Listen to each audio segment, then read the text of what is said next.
عن أبي هريرة رضي الله تعالى عنه قال قال رسول الله صلى الله عليه وسلم سبعة يظلهم الله في ظله يوم لا ظل إلا ظله إمام عادل وشاب نشأ في عبادة الله عز وجل ورجل قلبه معلق بالمساجد ورجلان تحابا في الله اجتمعا عليه وتفرقا عليه। আবু হুরায়রা থেকে বর্ণিত এই হাদিসের মধ্যে আল্লাহ রাসূল বর্ণনা করেছেন 7 শ্রেণীর লোককে আল্লাহ তাআলা কিয়ামতের দিনে আরশে আজিমের নিচে স্থান করে দিবেন, যেদিন আল্লাহর আরশের ছায়া ছাড়া আর কোনো ছায়া থাকবে না। কয় শ্রেণীর? 7 শ্রেণীর লোককে। তার মধ্যে আমি এখন বললাম 4 শ্রেণীর কথা। 1 নম্বরে বলেছি ইমামুন আদিলুন, ন্যায়বান শাসক, ন্যায়বান নেতা, যে কিনা ন্যায়ের ভিত্তিতে ইনসাফের ভিত্তিতে বিচার করে, সালিশ করে, তর্ক করে, কথা বলে।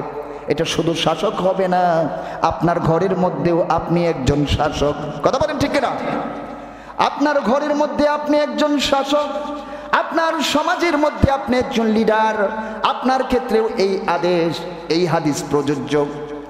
আপনি যতটুকু রাজ্যের অধিকারী, আপনি যে কয়জনকে শাসন করেন, যাদের উপর আপনার কথাটা খাটে, যারা আপনার কথাটা মানে, আপনি একটা সালিশে বসলেন, 3 জন হোক বা 4 জন হোক, ওইখানেও যদি আপনি হক কথা না বলেন, আল্লাহর আরশে আজিমের ছায়া তলে আপনি ছায়া পাবেন না। কৌশলে অনেক কথা বলা যায় না, সেটা ভিন্ন বিষয়, কিন্তু আপনার সবসময় চেষ্টা থাকবে আসল সত্যটা উদ্ঘাটন করা, আদল করা। 2 গ্রুপের মধ্যে আপনি বিচার করেছেন, আপনার হৃদয়ে যদি আদল না থাকে, আপনি যদি পার্সিয়ালিটি করেন, তাহলে আপনি ওই ছায়ার তলে স্থান পাবেন না। এটা বড়ই কঠিন বিষয়। আমরা শাসকের কথা কি বলবো?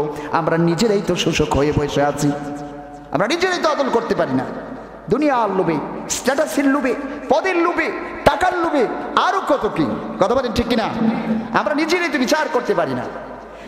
আপনি যদি ওভাবে পারেন, আপনার দিলে যদি মহাব্বত থাকে আল্লাহর, আর যদি আপনি বিচার, ফয়সালা, ইনসাফ যদি এই ক্রাইটেরিয়ার ভিত্তিতে আপনি করেন, তাহলে আশা করা যায় কাল কিয়ামতের ময়দানে যেদিন কোনো ছায়া থাকবে না, সেদিন আমার আল্লাহ আপনাকে ডেকে ডেকে তার আরশে আজিমের ছায়া তলে স্থান করে দিবে।